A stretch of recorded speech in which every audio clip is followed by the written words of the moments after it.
Hello guys, tuturuan ko kayo kung paano i-download ang mga videos sa YouTube or sa guys na gagamitin nyo sa pag mini-vlog nyo. Click mo lang yung Google.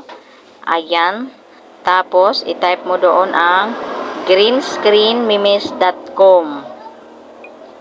Ayan guys. Tapos, click mo yung download MP4.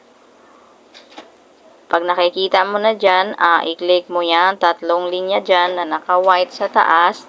Tapos, i-click mo yung top 100. Ayan. I-click ko guys yung top 25 kasi may hahanapin ako dyan na video na gagamitin ko sa pag-mini-vlog ko or pag-reels ko.